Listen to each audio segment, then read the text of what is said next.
This is a recording of the Dual Language Immersion Program Session Number 1 for kindergarten and VPI families, presented on December 4th, 2023. The presenters were Elizabeth Flua, Family and Community Engagement Coordinator at Arlington Public Schools, and Wendy Bermudez, Dual Language Immersion Coordinator. This evening's agenda: first, we will go over the purpose and goal of these sessions, today's learning objectives, what is dual language immersion, key features of our immersion program at APS, and finally, the 3 pillars or goals of dual language education.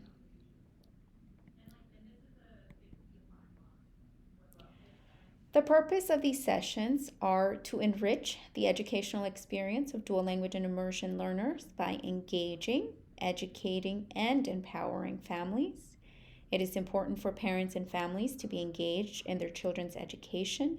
To be engaged means giving your full attention to something, to be in it, to give it your all. The same expectations holds for teachers and students.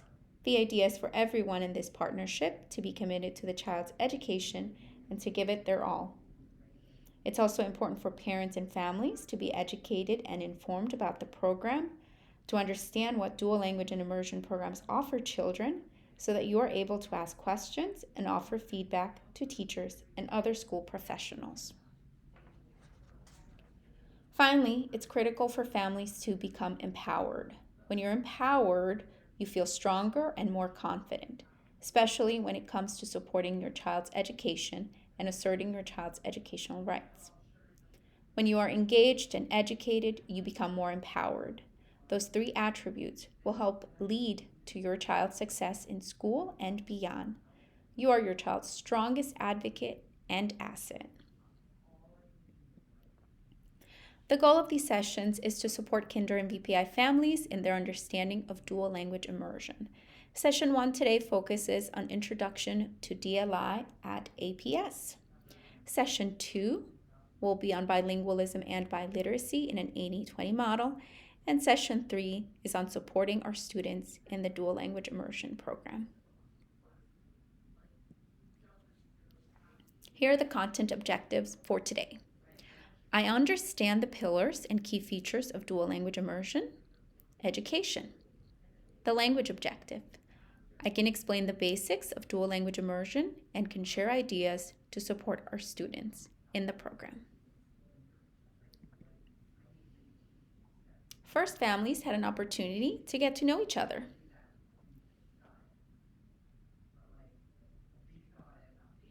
Then we discussed what is dual language immersion. Dual language immersion is an educational model in which students develop high levels of speaking, reading, writing, and listening in 2 languages. Here at APS, that's English and Spanish. Teachers deliver the same core APS curriculum content and standards as traditional classroom teachers, but they do it in 2 languages. There are many different language models.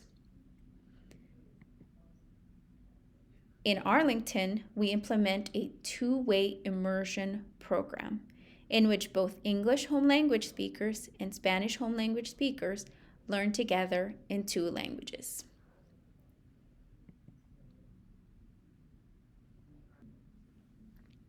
Here are some key features of our dual language immersion program. We are a K-12 program, and we currently follow an 80-20 language allocation model in kinder and first grade, and a 50-50 model in grades 2 to 5. Next school year, 2024-2025, second grade will also transition to an 80-20 model. Our program continues in middle school at Gunston and in high school at Wakefield. We use a 2-teacher model. That means that our students receive lessons from 2 teachers, one who provides academic instruction in English and the other who provides academic instruction in Spanish. We use an integrated language and content model approach, which provides a wide variety of contexts in which students can use the language. That means that students are not learning Spanish as a foreign language, but are learning content such as math and science in Spanish at the same time that they develop their Spanish proficiency. All dual language immersion programs share the same three goals. We call these the pillars of dual language immersion education. Pillar 1 is bilingualism and biliteracy. Bilingualism means speaking two languages to a high degree, and biliteracy means reading and writing in two languages. Pillar 2 is academic achievement. Academic achievement has to do with how well students do in school. And Pillar 3 is cultural competence. Cultural competence is about understanding how culture, our own and other cultures, affects the way we think and act. Pillar number 1, bilingualism and biliteracy, is very important. Because there is so much information to share about this goal, we will dedicate the entire next session to it. Be sure to come back for this important presentation in 2 weeks. Today we will focus on Pillar 2, academic achievement, and Pillar 3, cultural competence. But first, academic achievement. If you were learning a second language, how long do you think it would take you to feel proficient?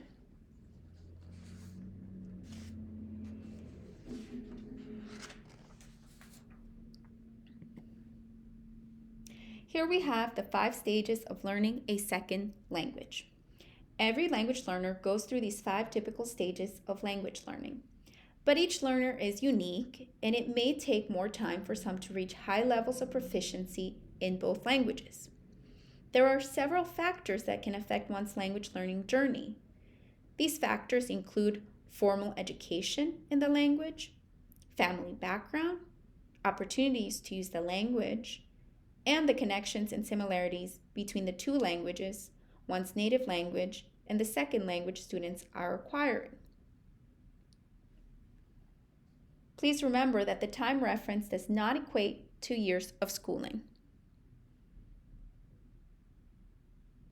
Since our students in the immersion program are still developing their language proficiency in English and Spanish, this is how it might affect their academic achievement. English home language students may experience a temporary lag in English reading and writing skills, but within a year after instruction in English language arts begins, the lag typically disappears. And we might see this with the transition to the 80-20 model, where our students are spending 80% of the day learning in Spanish and 20% of the day learning in English. In general, by middle school, both English home language and Spanish home language or bilingual students do as well or better on standardized tests given in English when we compare them to peers in English-only classrooms. And there's a lot of research that confirms this. Let's see how participation in a two-way bilingual education program benefits English language learners. This graph shows how English learners achieve in English reading in a variety of program models. It represents longitudinal research involving over 15,000 students in different programs and languages across several U.S. states. Longitudinal research means that we're looking at the same students over time. Let's pay attention to this red dotted line, which represents native English speakers, and this blue dotted line that represents students participating in a two-way bilingual education program. English learners in dual language immersion programs generally catch up to their English-speaking peers in reading by grade 5 or 6, and they outperform average English-speaking peers if they continue in the program through high school. What makes the difference for these Spanish-English learners?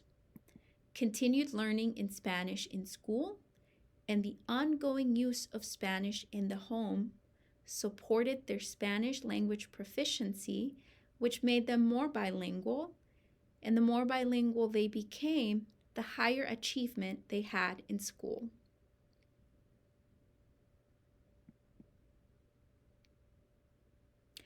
The road to academic achievement is going to be bumpy at times.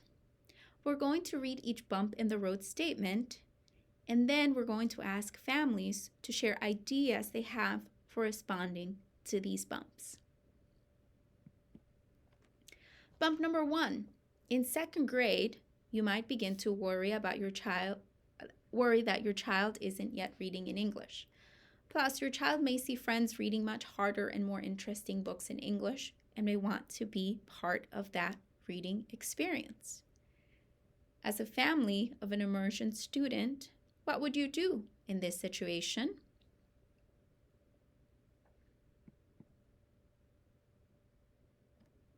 Something you might do is remind your child just how special it is to be reading in another language. Not everybody is able to do that. If your child is feeling disheartened about not being able to read a certain book in English, read the book aloud together if that is possible, or check out the audiobook from the library. The most important thing is to continue to encourage reading in the partner language, show enthusiasm for the books your child can read.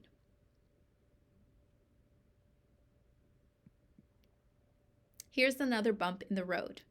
In 3rd grade, when standardized testing begins, your child test scores may be lower than expected. What do you think you will do if your child is in this situation?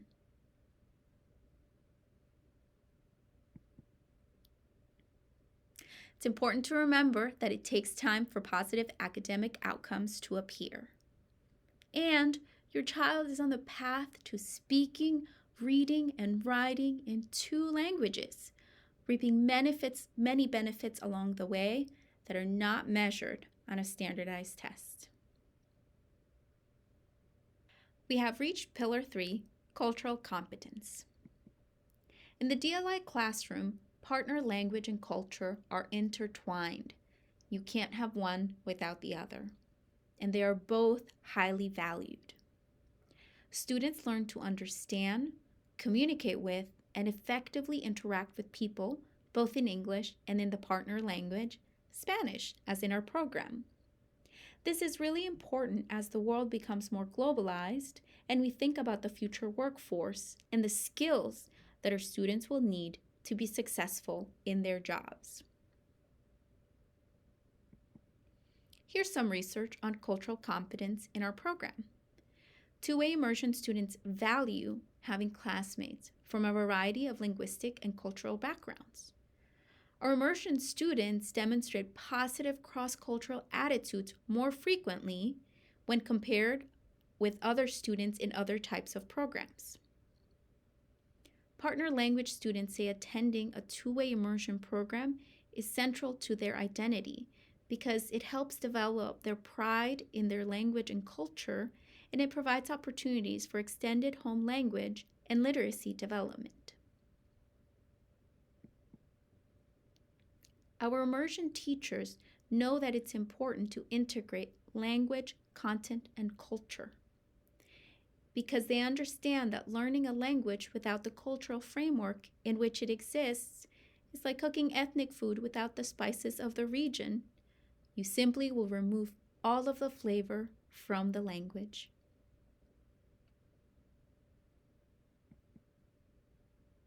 Here are some bumps in the road that we might experience to cultural competence. In 4th grade, many children begin to assert their identity and have a strong desire to fit in with U.S. English-speaking culture. They might not want to speak Spanish anymore. And this is true for all learners. So what can we do as a family to support these students? Research shows that all dual language immersion children, regardless of the home language, prefer to use English, and that preference increases as they advance in grades. It's your job to remind your child of the value of bilingualism and to offer encouragement, praise, and support. Remind them how special it is that they are learning in 2 languages.